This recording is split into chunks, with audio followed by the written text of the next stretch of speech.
যদি আগুন লেগে ধ্বংস হয়ে যায়, ধ্বংস হয়ে যায়, যদি আগুন লেগে ধ্বংস হয় পৃথিবীর সব বইয়ের দোকান, তবু বিশ্ব থেকে হারাবে না পবিত্র কোরআন। ঠিক কিনা? ওরে কেমন করে করবে ধ্বংস আগুনের তেজ, ওরে কেমন করে করবে ধ্বংস আগুনের তেজ।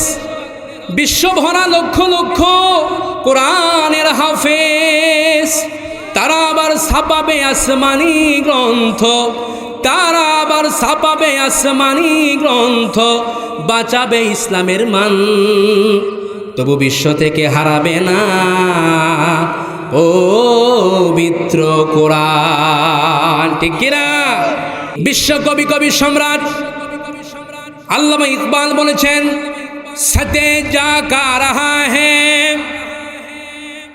সতে যা কা রহা হ্যায়, अजल से तायम रोज चिरागे मुस्तफ़ा बी से शरारे बुल हाबीस।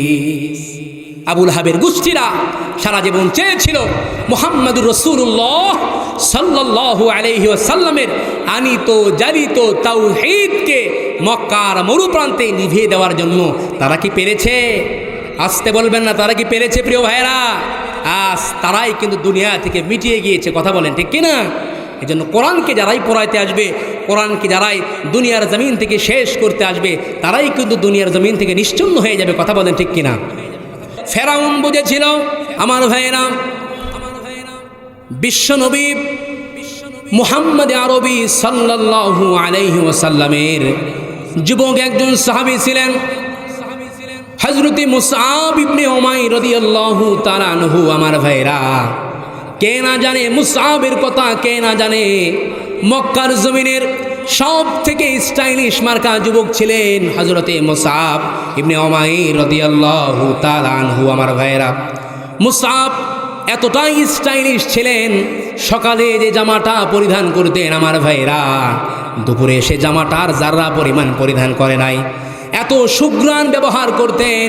কোন রাস্তা দিয়ে যদি চলাচল করেন আমার ভাইরা, সে রাস্তা দিয়ে পরক্ষণেই কোনো মানুষ গেলে ঘ্রাণ শুকে বুঝতে পারতেন এই রাস্তা দিয়ে মুসআব চলাচল করেছেন। শুধু তাই নয়, প্রত্যেকটা মুহূর্তে সব সময় মুসআবের সঙ্গে ৫-৭ জন বন্ধু লেগেই থাকতেন আমার ভাইরা। এই ধাপের হাটের জমিনে সব থেকে ধনাত্মবান পরিবারের সন্তান যে, তার সঙ্গেও কিন্তু ৫-৭ জন বন্ধু বান্ধব লেগেই থাকে। কথা বলেন ঠিক কিনা? তারও কিন্তু বন্ধু বান্ধব ফুরায় না আমার ভাইরা। হযরতে মুসআব ইবনে উমাইর রাদিয়াল্লাহু তাআলা আনহু তেমনইভাবে একজন স্মার্ট যুবক ছিলেন, একদম সুদর্শন একজন যুবক। রাস্তা দিয়ে চলাচল করছেন সাথী সঙ্গীদেরকে নিয়ে। হঠাৎ করে বিশ্বনবী মুহাম্মদ আরবি সাল্লাল্লাহু আলাইহি ওয়াসাল্লামের কোরআন তেলাওয়াতের সুমধুর ধ্বনি ভেসে এলো মুসআবের কানে। আমার ভাইরা, মুসআবের কানে যেই না কোরআনে কারীমের তেলাওয়াতের ধ্বনি ভেসে এসেছে আমার ভাইরা, মুসআব আর নিজেকে কন্ট্রোল করতে পারে নাই, নিজেকে আটকাইতে পারে নাই। সঙ্গে সঙ্গে বিশ্বনবী মুহাম্মদুর রাসূলুল্লাহ সাল্লাল্লাহু আলাইহি ওয়াসাল্লামের দরবারে চলে গেছে আমার ভাইরা। আল্লাহর হাবিবকে বলতেছেন, নবী গো, জীবনে বহু কণ্ঠর আওয়াজ আমি শুনেছি, বহু আওয়াজ আমার কানে এসেছে, কিন্তু এমন শ্রুতিমধুর কণ্ঠের আওয়াজ কখনো আমার কানে আসে নাই। কন্যা সুবহানাল্লাহ। এমন আওয়াজ আমি জীবনে শুনি নাই। নবী গো, আমার মা বাপ, আমার বাপদাদারা বলে আপনি নাকি মিথ্যা নবী, আপনি নাকি ভণ্ড নবী, আপনি নাকি আমাদের মূর্তির শত্রু, আমাদের ধর্মের শত্রু। কিন্তু আমার মন বলছে নবী গো, এটা কখনো মিথ্যা নবীর কালাম হতে পারে না, আর এটা কখনো মিথ্যা নবীর কণ্ঠ হতে পারে না। কন্যা সুবহানাল্লাহ। ইয়া রাসূলুল্লাহ, ইয়া হাবিবাল্লাহ, আমি আপনার হাতে হাত রেখে তাড়াতাড়ি কালিমার অমিও সুদা পান করায়া জান্নাতের রাস্তায় আমি আসতে চাই। কন্যা সুবহানাল্লাহ। আমার ভাইয়েরা, আল্লাহর হাবিব সাল্লাল্লাহু আলাইহি ওয়াসাল্লাম এই কথা বলার সঙ্গে সঙ্গে হযরতে মুসআব কি বলতেছেন, মুসআব রে, সব কিছুই তো ঠিক আছে, কিন্তু তুমি যে কালিমা পড়বা, যেই কালিমা তুমি গ্রহণ করতে চাচ্ছ রে মুসাব, এই কালিমা তো সাধারণ কোনো কালিমা নয়। এই কালিমা তুমি গ্রহণ করবা। এই কালিমা গ্রহণ করার পরে তুমি নির্যাতনের শিকার হতে পারো, তোমাকে গৃহবন্দী হওয়া লাগতে পারে, জেলখানার মধ্যে তোমাকে বন্দী হওয়া লাগতে পারে। তুমি যে দামি দামি পোশাক পরিচ্ছদ ব্যবহার করছো রে মুসাব, এগুলো হয়তো সারা লাগতে পারে, হয়তো তোমার জীবনটা পর্যন্ত ইসলামের জন্য দেওয়া লাগতে পারে। হযরতে মুসআব ইবনে উমাইর রাদিয়াল্লাহু তাআলা আনহু, আমার ভাইরা, নবীজির এই কথা শোনার সঙ্গে সঙ্গে আল্লাহর হাবিবকে বলছেন, নবী গো, জীবন দিব গো নবী, তবুও কালিমা থেকে যারা পরিমাণ পিছপা হব না। আমার ভাইরা, আল্লাহর হাবিব সাল্লাল্লাহু আলাইহি ওয়াসাল্লামের হাতে হাত রেখে মুসাব কালিমা পড়ে সঙ্গে সঙ্গে ইসলাম গ্রহণ করেছেন। আমার ভাইয়েরা, নবীজির সাহাবতে থাকলেন, নবীজির সাহাবতে থেকে কোরআন তেলাওয়াত শিখলেন, নামাজ শিখলেন। আমার ভাইয়েরা, এরপরে হযরতে মুসাব বাড়িতে চলে গেলেন। বাড়িতে যাওয়ার পরে হযরতে মুসআব ইবনে উমাইর রাদিয়াল্লাহু তাআলা আনহু গোপনে গোপনে নামাজ পড়েন, কোরআন তেলাওয়াত করেন, কারণ প্রকাশ্যে পড়তে পারে না। বাড়ির সবাই মুশরিক, সবাই কাফের, প্রকাশ্যে পড়লে অবশ্যই তার উপরে আক্রমণ আসার সম্ভাবনা আছে। কথা বলেন ঠিক কিনা? আমার ভাইরা, হযরতে মুসআব ইবনে উমাইর রাদিয়াল্লাহু তাআলা আনহু বাড়িতে চলে গেলেন। বাড়িতে যাওয়ার পর গোপনে গোপনে নামাজ পড়ছেন, কোরআন তেলাওয়াত করছেন, যেন কেউ না দেখে। তো এক পর্যায়ে হঠাৎ করে মুসআব নামাজ পড়ছে, এক লোক দেখেছে।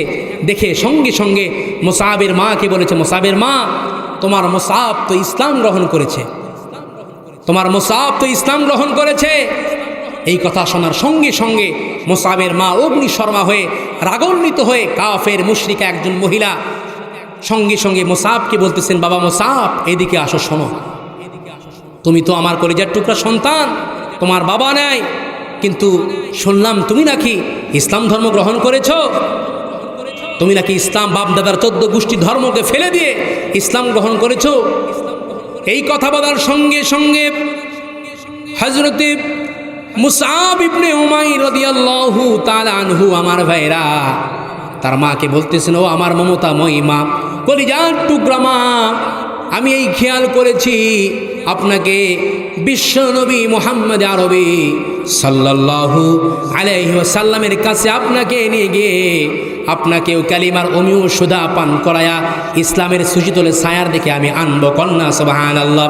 আমার ভাইরা, এই কথা শোনার সঙ্গে সঙ্গে হযরতে মুসআবের মা অগ্নিশর্মা হয়ে গেলেন, রাগান্বিত হয়ে মুসআবকে একটা জোরে সরে থাপ্পড় মেরে দিলেন মুসআবের গালে। আমার ভাইয়েরা, যুবক মানুষ মুসআব চোখের পানিগুলো ছেড়ে দিয়ে হাউমাউ করে কাঁদে, কিন্তু মাকে কোনো কিছু কয় না, কারণ মা যদি মুশরিকাও হয়, কাফের হয়, বেঈমান হয়, তবুও মাকে কিন্তু কোনো কিছু সন্তান বলতে পারবে না। কথা বলেন ঠিক কিনা? আমার ভাইয়েরা, মা যদি কাফের, মুশরিক, বেদিন হয়, এমনকি মা যদি পতিতা প্রবৃত্তিও করে, তারপরেও সন্তান কিন্তু মাকে কোনো কটু বাক্য, চোখ রাঙিয়ে কোনো কথা বলতে পারবে, কারণ বিশ্বনবী মুহাম্মদুর রাসূলুল্লাহ সাল্লাল্লাহু আলাইহি ওয়াসাল্লাম বলেছেন, আল জান্নাতু তাহতা আকদামিল উম্মাহাত, প্রত্যেকটা মায়ের পায়ের নিচে আল্লাহ রাব্বুল আলামিন সন্তানদের জন্য জান্নাতকে সুসজ্জিত করে রেখেছে। মাকে কোনো কিছু বলা যাবে না। আল্লাহর হাবিব সাল্লাল্লাহু আলাইহি ওয়াসাল্লাম বলেছেন, আমার ভাইরা, লাউ কাতাতা জিলদাক, যদি কোনো সন্তান নিজের গায়ের চামড়া কেটে মায়ের যদি একজোড়া চপ্পল বানিয়ে দেয়, আমার ভাইরা, তবুও যার্রা পরিমাণ মায়ের কিন্তু যে এক ঢুক দুধ পান করেছে, আমার ভাইরা, যার্রা পরিমাণ কিন্তু ঋণ শোধ করতে পারবে না। কথা বলেন ঠিক কিনা? এই জন্য আমার ভাইয়েরা, যুবকদের খেয়াল করতে হবে। যুবক, অনেক যুবকরা মা বাবাকে কষ্ট দেয়, আমার ভাইয়েরা, ঘর থেকে পর্যন্ত বের করে দেয়, মাকে গালিগালাজ করে, বাবাকে মারধর করে। আমার ভাইয়েরা, যদি আমি যুবকদেরকে বলতে চাই, যদি জীবনে সাকসেস আর সফলতা যদি অর্জন করতে চাও আমার ভাইরা, প্রত্যেকটা মুহূর্তে মুহূর্তে মা বাবাকে সম্মান করে যাও, মা বাবাকে ভালোবেসে যাও। কারণ মার মনে কষ্ট দিলে, বাবার মনে কষ্ট দিলে আমার ভাইরা জীবনে সে কিন্তু কোনোদিন সাকসেস আর সফলতা অর্জন করতে পারবে না। কথা বলেন ঠিক কিনা? অনেক যুবক আছে আমার ভাইরা, মার গায়ে হাত দেয়, ঘর থেকে মাকে বের করে দেয়। মা বাবা সন্তানের কাছে ভিক্ষুকের মতো হাত পাতায় যে বাবা আমার একটু টাকার দরকার, টাকা দাও, আমার এইটা খাইতে মন চাই, সেইটা খাইতে মন চাই, একটু দাও না বাবা। সন্তান দেয় না, মাকে ঘর থেকে ঘাড় ধাক্কা দিয়ে বের করে দেয়। আমার ভাইরা আমি বলতে চাই যুবক ভাই আমার, তুমি তোমার মাকে ঘর থেকে বের করে দাও নাই, বরং তুমি তোমার জান্নাতের রাস্তাটাকে বন্ধ করে দিয়েছো। কথা বলেন, কথা ঠিক কিনা? কারণ আমার ভাইরা জান্নাতের রাস্তা যদি 10,000 কিলোমিটারও যদি দূরে হয়ে যায় আমার ভাইরা, আর কোনো সন্তানের সুসম্পর্ক যদি মার সঙ্গে ভালো হয়, বাবার সঙ্গে ভালো হয়, তাহলে আল্লাহ রব্বুল আলামিন ওই 10,000 কিলোমিটার রাস্তাকে ওই মুহূর্তের মধ্যে 1 মিনিটের রাস্তা বানায়া দিবে।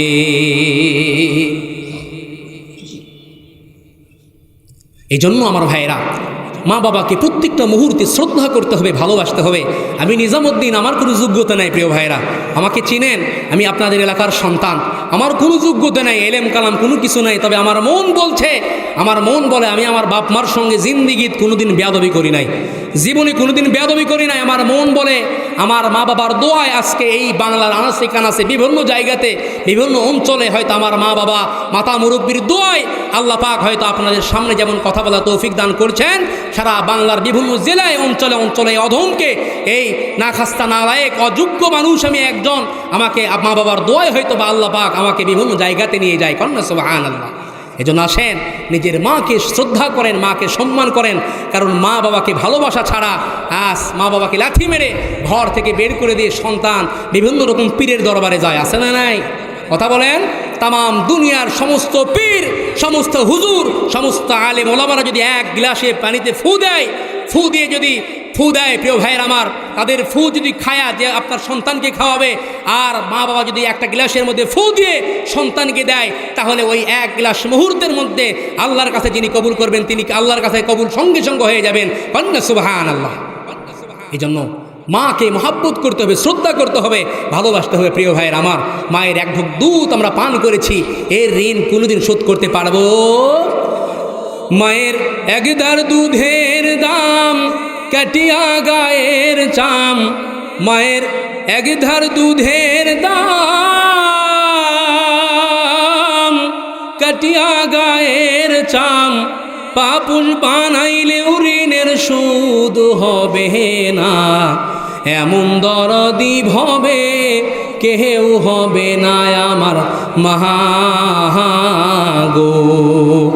এমন দরদি হবে কেউ হবে না আমার মাগো। ঠিক কিনা ভাই? মায়ের মতো এত দরদি কেউ হতে পারবে? মায়ের মতো দরদি কেউ নাই। দেখেন নিজের মা যদি মুশরিকা হয়, বেদিন হয়, সন্তান চড়া মেজাজ নিয়ে মাকে কোনো কিছু বলতে পারবে?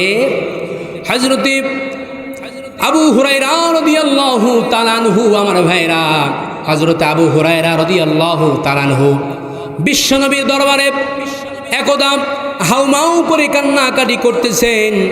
আল্লাহর হাবিব সাল্লাল্লাহু আলাইহি ওয়াসাল্লাম সঙ্গে সঙ্গে আবু হুরায়রাকে জিজ্ঞাসা করে, আবু হুরায়রা তুমি কাঁদো কেন?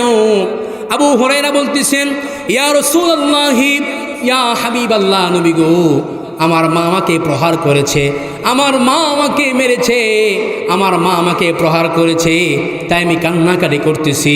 আল্লাহর হাবিব সাল্লাল্লাহু আলাইহি ওয়াসাল্লাম সঙ্গে সঙ্গে বলেন, আবু হুরায়রা তুমি তোমার মায়ের শানে কী বেয়াদবি করেছো, কী গোস্তাকি করেছো, যার কারণে তোমার মা তোমাকে প্রহার করেছে, মেরেছে।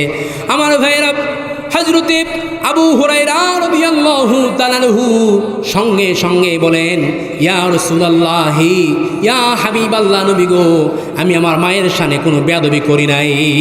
নবী গো, একদিন আপনার দরবার থেকে ফিরতে বাড়িতে আমার একটু দেরি হয়েছে, দরজায় আমি নক করেছি, আমার মা আওয়াজ দিয়েছে যে কে? আমি আমার মাকে বলেছি, মা আমি তোমার কলিজার টুকরা সন্তান আবু হুরায়রা। মা দরজা খুলে দিয়েছে। আমার মা আমাকে বলতেছেন, আবু হুরায়রা বাবা তুমি কোথায় ছিলা? আমি আমার মাকে বলেছি, মা তাম দুনিয়ার মানুষ যেই কদম মোবারকে চুম্বন করতে পারলে নিজেকে ধন্য মনে করেন, মা আমি সেই বিশ্বনবী মুহাম্মদ আরবি সাল্লাল্লাহু আলাইহি ওয়াসাল্লামের দরবারে ছিলাম, সেখান থেকে ফিরতে আমার একটু দেরি হয়েছে। নবী গো, যেই না আপনার কথা বলেছি আমার মা একজন মুশরিকা, আমার মা একজন কাফের, যে না আপনার কথা বলেছি আমার মা সঙ্গে সঙ্গে অগ্নি শর্মা হয়েছে, রাগান্বিত হয়ে আমার মা আমাকে প্রহার করা শুরু করেছে, আমার মা আমাকে মারা শুরু করেছে। ইয়া রাসূলুল্লাহ, ইয়া হাবিবাল্লাহ, আমার মা আমাকে মারতে মারতে রক্তাক্ত করে ফেলেছে। নবী গো, আমি আমার মাকে কোনো কিছু বলি নাই। আল্লাহর হাবিব সাল্লাল্লাহু আলাইহি ওয়াসাল্লাম সঙ্গে সঙ্গে আবু হুরায়রাকে বললেন, আবু হুরায়রা আর কি বলেছে তোমার মা? আবু হুরায়রা বললেন, নবী গো, আমার মা আমাকে মেরেছে আর বলেছে, আবু হুরায়রা তোমার কাছে দুইটা অপশন আছে, হয় তুমি মুহাম্মাদের দরবারে থাকবা, নতুবা তুমি আমাদের বাড়িতে থাকবা। আমাদের বাড়িতে থাকলে মুহাম্মাদের দরবার তোমাকে ছাড়তে হবে, আর যদি তুমি মুহাম্মাদের দরবারে থাকো, আর যদি তুমি আমাদের বাড়িতে থাকো তাহলে মুহাম্মাদের দরবার তোমাকে ছাড়তে হবে, আর যদি আমাদের দরবারে থাকো তাহলে আমাদের বাড়িতে থাকো, তাহলে মুহাম্মাদের দরবার ছাড়তে হবে, আর মুহাম্মাদের দরবারে থাকলে আমাদের বাড়ি ঘর ছাড়তে হবে। ইয়া রাসূলুল্লাহ, ইয়া হাবিবাল্লাহ, আমি আমার মাকে সাফ সাফ বলে দিয়েছি, ওগো মা শুধু তোমাদের বাড়ি ঘর কেন তাম দুনিয়া ছেড়ে দিব গো মা, তবুও বিশ্ব নবী মুহাম্মদ আরবি সাল্লাল্লাহু আলাইহি ওয়াসাল্লামের দরবার আমি ছাড়তে পারবো না। আল্লাহর হাবিব কোন, আবু হুরায়রা তোমার মা তোমাকে মেরেছে, প্রহার করেছে, আমি নবী তো কোনো কিছু করতে পারবো না, আমি নবী তো তোমার কোনো বিচার করতে পারবো না। আবু হুরায়রা ব্যথিত অন্তর নিয়ে নবীজিকে বলতেছেন, ইয়া রাসূলুল্লাহি, ইয়া হাবিবাল্লাহ, নবী গো আমার মা আমাকে মেরেছে, এর বিচার করার জন্য আমি আপনার কাছে আসি নাই, আপনার কাছে নালিশ দেওয়ার জন্য আমি আসি নাই। ইয়া রাসূলুল্লাহ আমি এসেছি, আমি জানি আপনি যদি দুহাত তুলে আমার মায়ের জন্য দোয়া করেন, আসমানের মালিক আল্লাহ রব্বুল আলামিন মুহূর্তের মধ্যে আপনার দোয়া কবুল করবেন। আমার ভাইয়েরা, হযরতে আবু হুরায়রা রাদিয়াল্লাহু তাআলা আনহু সঙ্গে সঙ্গে দুহাত তুলে আল্লাহর হাবিব দুহাত তুলে আল্লাহর কাছে দোয়া করেছেন, আল্লাহুম্মা ইহদি উম্মা আবি হুরায়রা, ও আসমানের মালিক আল্লাহ তুমি আবু হুরায়রার মাকে তুমি হেদায়েত দান করে দাও, কন্যা সুবহানাল্লাহ। আমার ভাইরা, হযরতে আবু হুরায়রা রাদিয়াল্লাহু তাআলা আনহু বিশ্ব নবী মুহাম্মদ আরবি সাল্লাল্লাহু আলাইহি ওয়াসাল্লামকে দোয়ার মধ্যে ফেলে আবু হুরায়রা বাড়ির দিকে দৌড়ানো শুরু করেছেন। আমার ভাইয়েরা, আবু হুরায়রা দৌড়ানো শুরু করেছেন, পিছন থেকে সাহাবায়ে কেরামরা জামা টেনে ধরেছে। আমার ভাইয়েরা, আবু হুরায়রা জামা টেনে ধরেছে, আবু হুরায়রা তুমি দৌড়াও কেন? সাহাবীদের ধারণা আবু হুরায়রা ভদ্র সভ্য একজন মানুষ, কার সঙ্গে কি হলো যার কারণে আবু হুরায়রা বাড়ির দিকে দৌড়াতে শুরু করেছে। ও আবু হুরায়রা, কার সঙ্গে তোমার কি হয়েছে একটু বলে যাও। আবু হুরায়রা সুন্দর করে বললেন, ও আমার সাহাবীরা, আমার প্রিয় সাথীরা, আজকে কোনো কিছু আমার হয় নাই, তোমরা আমার জামাটা ছেড়ে দাও, তোমরা আমার জামা ছেড়ে দাও, আমি দৌড়ে গিয়ে বাড়িতে পৌঁছে গিয়ে দেখতে চাই আমি আবু হুরায়রা আগে বাড়িতে পৌঁছে গেলাম নাকি বিশ্বনবী মুহাম্মদ আরবি সাল্লাল্লাহু আলাইহি ওয়াসাল্লামের দোয়া আমার আগে বাড়িতে চলে গেল। আমার ভাইয়েরা, আবু হুরায়রা গৃহদ্বারে হাজির হয়ে গেল, দরজায় নক করলেন, সঙ্গে সঙ্গে ভিতর থেকে আওয়াজ দিলেন যে কে? হযরতে আবু হুরায়রা রাদিয়াল্লাহু তাআলা আনহু বললেন, মা আমি তোমার কলিজার টুকরা সন্তান আবু হুরায়রা, দরজা খুলে দাও। আবু হুরায়রার মা বললেন, কলিজার টুকরা সন্তান আমার, বাবা তুমি দাঁড়াও, দরজা খুলে দিচ্ছি। আমার ভাইয়েরা, আবু হুরায়রা বুঝতে পারলেন মায়ের কণ্ঠের মধ্যে কুফরির কর্কশতা নেই, মায়ের কণ্ঠের মধ্যে তাওহীদের নরমিয়তা চলে এসেছে। দরজা খুলে দেওয়া হলো। দরজা খোলা মাত্রই সঙ্গে সঙ্গে আবু হুরায়রার মা ব্যথিত অন্তর নিয়ে কলিজার টুকরা সন্তান আবু হুরায়রাকে বলতেছেন, ও কলিজার টুকরা সন্তান আবু হুরায়রা, বাবা আমার তুমি দুঃখ পেও না, কষ্ট পেও না আবু হুরায়রা, তোমাকে আমি অন্যায়ভাবে তোমাকে মেরেছি, প্রহার করেছি আবু হুরায়রা, আমি তো ভুল কিছু করি নাই, আমি তো ভুল করে ফেলেছি বাবা, আমার সন্তান তো ভুল কোনো দরবারে যায় নাই, তাম দুনিয়ার মানুষ যেই কদম মোবারকে চুম্বন করতে পারলে, তাম দুনিয়ার মানুষ যেই দরবারে থাকতে পারলে নিজেকে সৌভাগ্যবান মনে করেন, আমার সন্তান তো সেই মুহাম্মদ রাসূলুল্লাহ সাল্লাল্লাহু আলাইহি ওয়াসাল্লামের সহবতে ছিলেন। আবু হুরায়রা কলিজার টুকরা সন্তান আমার, বাবা দুঃখ পেও না, আমি আমার জীবনের ভুলগুলোকে আমি শোধরাইতে চাই। আমার ভাইয়েরা এই খেয়াল করে হযরতে আবু হুরায়রা রাদিয়াল্লাহু তাআলা আনহু লক্ষ্য করে দেখেন তার মায়ের চুল দিয়ে টপ টপ করে পানি পড়তেছে, গাটা ভেজা। আমার ভাইয়েরা আবু হুরায়রা নিজের কলিজার টুকরা মাকে চেপে ধরে বললেন, মা যে। আবু হুরায়রার মা বলতেছেন, বাবা তাড়াতাড়ি আমাকে তুমি বিশ্বনবী মুহাম্মদ রাসূলুল্লাহ সাল্লাল্লাহু আলাইহি ওয়াসাল্লামের দরবারে নিয়ে চলো, আমি আমার ভুলগুলোকে আমি শোধরাইতে চাই। আমার ভাইয়েরা আবু হুরায়রা নিজের মাকে চেপে ধরে কান্না বিজড়িত কণ্ঠে আনন্দে আত্মহারা হয়ে বিশ্বনবীর দরবারে নিয়ে গেলেন। আমার ভাইয়েরা বিশ্বনবীর দরবারে যাওয়ার পর সঙ্গে সঙ্গে আবু হুরায়রার মা নবীজিকে দেখে সঙ্গে সঙ্গে কোনো কথা নাই, কোনো বার্তা নাই, সঙ্গে সঙ্গে বলছেন, লা ইলাহা ইল্লাল্লাহু মুহাম্মাদুর রাসূলুল্লাহ।